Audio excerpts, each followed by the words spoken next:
महाराजगंज के निवासी वरिष्ठ पत्रकार मनोज टिबड़ेवाल आकाश ने कहा है कि सुप्रीम कोर्ट ने ऐतिहासिक फैसला दिया है।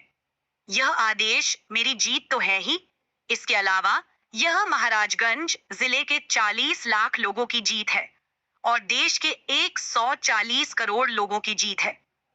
इस आदेश के बाद महाराजगंज में जिन जिन लोगों को दहशत फैलाकर खुद मकान तोड़ने को मजबूर किया गया, उन सभी को मुआवजा मिलने का मार्ग प्रशस्त हुआ है। सुप्रीम कोर्ट ने कहा कि महाराजगंज में गैर कानूनी ढंग से मनोज टिबड़ेवाल आकाश का मकान गिराया गया है। इसके लिए अफसर दोषी हैं। मुख्य सचिव तत्काल याचिकाकर्ता मनोज टिबड़ेवाल आकाश को 25 लाख का दंडात्मक मुआवजा दें। साथ ही उत्तर प्रदेश के मुख्य सचिव को आदेश दिया कि 1 महीने के अंदर जांच कराकर समस्त दोषी अधिकारियों के खिलाफ क्रिमिनल और विभागीय दंडात्मक कार्रवाई कर सुप्रीम कोर्ट को सूचित करें। सुप्रीम कोर्ट ने ऐतिहासिक फैसला सुनाते हुए अफसरों को कड़ी फटकार लगाई। सुप्रीम कोर्ट ने कहा कि बिना नोटिस या समय दिए बिना किसी का मकान सिर्फ मुनादी करावकर गिराने की प्रक्रिया सरकार और अफसरों हिटलरशाही है। जहां कहीं भी ऐसा हो, वो कानून का राज नहीं हो सकता। सुप्रीम कोर्ट ने देश भर के मुख्य सचिवों को निर्देश दिया है कि जहां कहीं भी बुलडोजर कार्यवाही होगी, वहां पर आज के आदेश का सख्ती से पालन करना होगा।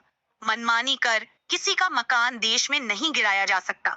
यह ऐतिहासिक देश भर में एक लैंडमार्क जजमेंट के रूप में सामने आया है, जिसमें सुप्रीम कोर्ट ने सभी राज्यों को सड़क या किसी तरह के सार्वजनिक निर्माण या अतिक्रमण हटाने के दौरान किसी मकान को गिराने से पहले सभी कानूनी प्रक्रियाओं का पालन करने का आदेश दिया। सुप्रीम कोर्ट ने कहा कि ऐसी स्थिति में डिमार्केशन करने के साथ ही मकान मालिक को नोटिस और अन्य जानकारी भी समय पर देनी जरूरी है।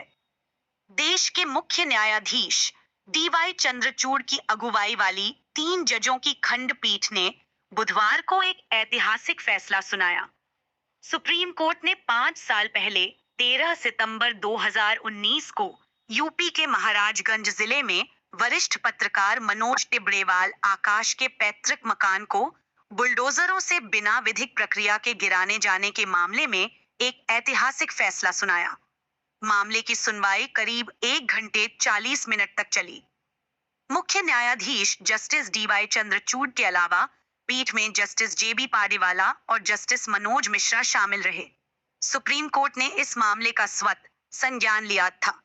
सुनवाई करते हुए जजों ने काफी तल्ख टिप्पणियां की। याचिकाकर्ता व वरिष्ठ पत्रकार मनोज टिबड़ेवाल आकाश की ओर से कोर्ट में वरिष्ठ अधिवक्ता सिद्धार्थ भटनागर, शुभम कुलश्रेष्ठ, OP व्यास और आदित्य ने दलीलें पेश की। सुनवाई के दौरान पीठ ने इस तरह की मनमानी के लिए राज्य सरकार की कड़ी आलोचना की और कहा, आप कहते हैं कि वह एक अतिक्रमणकारी था, लेकिन आप इस तरह से लोगों के घरों को कैसे ध्वस्त करना शुरू कर सकते हैं? यह अराजकता है कि किसी के घर में घुसकर बिना किसी नोटिस के उसे ध्वस्त कर दिया जाए।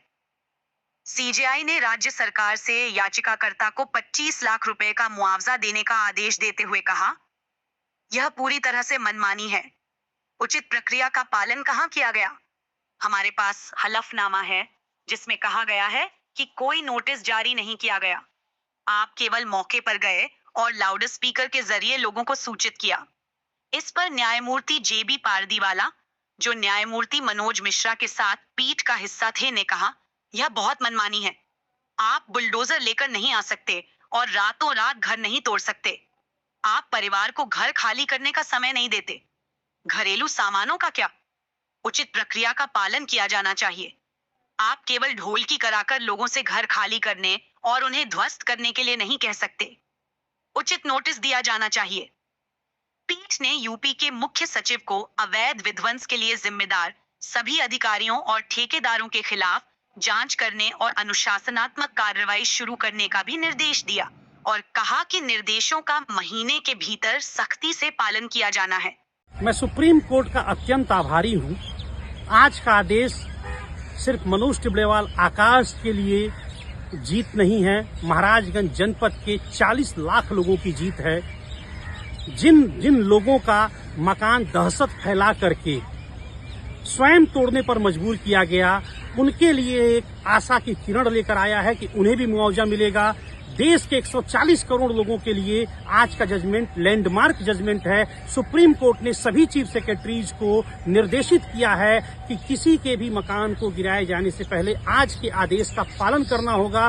बिना विधिक प्रक्रिया अपनाए आप मकान किसी का नहीं गिरा सकते। मेरे दादाजी ने 1960 में इस मकान को, जमीन को खरीदा था, मकान बनवाया, 2 मंजिला मकान। 12 सितंबर 2019 को एनएच और एक इंजीनियर और डिस्ट्रिक्ट एडमिनिस्ट्रेशन के अधिकारी आते हैं और ये 5 फीट तोड़ने के लिए कहते हैं, येलो मार्क लगा दिया जाता है। हमने रातों रात अपना मकान तुड़वा दिया 5 फीट। इसके बाद महाराजगंज के तत्कालीन जिलाधिकारी ने अचानक न जाने क्यों, किन रहस्यमय परिस्थितियों में 24 घंटे पूर्व के अपने निर्णय को बदलते हुए कई बुलडोजरों को भेजकर हमारे मकान को ध्वस्त कर दिया। मानवाधिकार आयोग, मानवाधिकारों की धज्जियां उड़ाई गई। शौचालय, बिजली, पानी सब बंद, टीवी, फ्रिज, शटर सब रबल में, मंदिर तक को उजाड़ दिया गया, जमींदोज कर दिया गया। दुकान की सभी दवाओं को मलबे में तब्दील कर दिया गया। 1957 की ये ईंट है इसके। और इन सब कृत्य को करने के लिए तत्कालीन जिलाधिकारी ने हर तरह की अराजकता को अंजाम दिया। बिना वारंट, बिना परमिशन पुलिस वाले मेरे घर के अंदर घुसते हैं। मेरे घर में गैस चूल्हे पर उस वक्त दूध उबल रहा था। मेरे छोटे भाई की गर्भवती पत्नी गैस चूल्हे पर दूध उबाल रही थी, उसे बंद करने का मौका नहीं दिया गया और सबको, पुरुष महिला सदस्यों को जबरन बाहर घसीट कर सड़क पर बंधक बना लिया गया और आनन फानन में हमारे सारे मकान को गिरा दिया गया। सवाल यह है कि क्या 21वीं शताब्दी में ऐसा संभव है कि एक अधिकारी इस तरह की मनमानी करे कि आपके घर से जबरदस्ती खींच के पूरे मकान को बुलडोज करा दे? मैंने इसकी शिकायत सुप्रीम कोर्ट से की थी लेटर पिटीशन के जरिए। लेटर पिटीशन के बाद मैंने एनएचआरसी चेयरमैन के पास गुहार लगाई।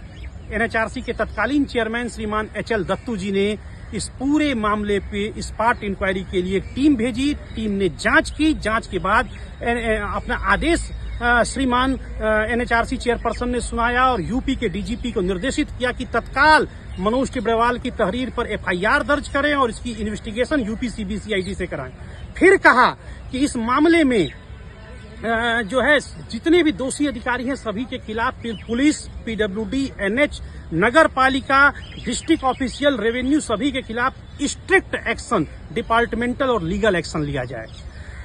और तीसरा कि मुझे 5 लाख का एंट्री मुआवजा दिया जाए। इससे भी बड़ी बात, जब मैंने उत्तर प्रदेश सरकार को अपना रिप्रेजेंटेशन दिया तो उत्तर प्रदेश सरकार ने इस मामले में स्वयं एक जांच कमेटी बनाई और इसकी जांच करने 27 फरवरी 2020 को मौके पर मकान जहां गिराया गया था वहां पर 198 बैच के आईएएस अधिकारी और तत्कालीन बस्ती के कमिश्नर अनिल कुमार सागर जी पहुंचते हैं। वहां पहुंचकर उन्होंने सड़क पर जरीब गिराई। पक्ष विपक्ष सभी के बयान जनता की अदालत में लिए। मेरे आरोप सत्य पाए गए। फिर उन्होंने अपनी विस्तृत रिपोर्ट उत्तर प्रदेश शासन को भेजी और आज सुप्रीम कोर्ट ने मुझे न्याय दिया है। मैं आभारी हूं देश की सर्वोच्च अदालत का। और यह जीत मेरे परिवार और मेरी जीत के अलावा यह महाराजगंज जिले के 40 लाख लोगों की जनता और जिनके भी मकान जबरन दहशत फैलाकर तोड़वाए गए उनके लिए न्याय और मुआवजे की उम्मीद की एक किरण लेकर आया है। और साथ ही साथ देश के 140 करोड़ लोगों के लिए राहत भरी खबर है। और यह लैंडमार्क वर्डिक्ट आया है कि अब कोई भी मकान देश भर में गिराए जाने से पहले इस रूलिंग का जो विधिक व्यवस्था है उसका पालन करना होगा।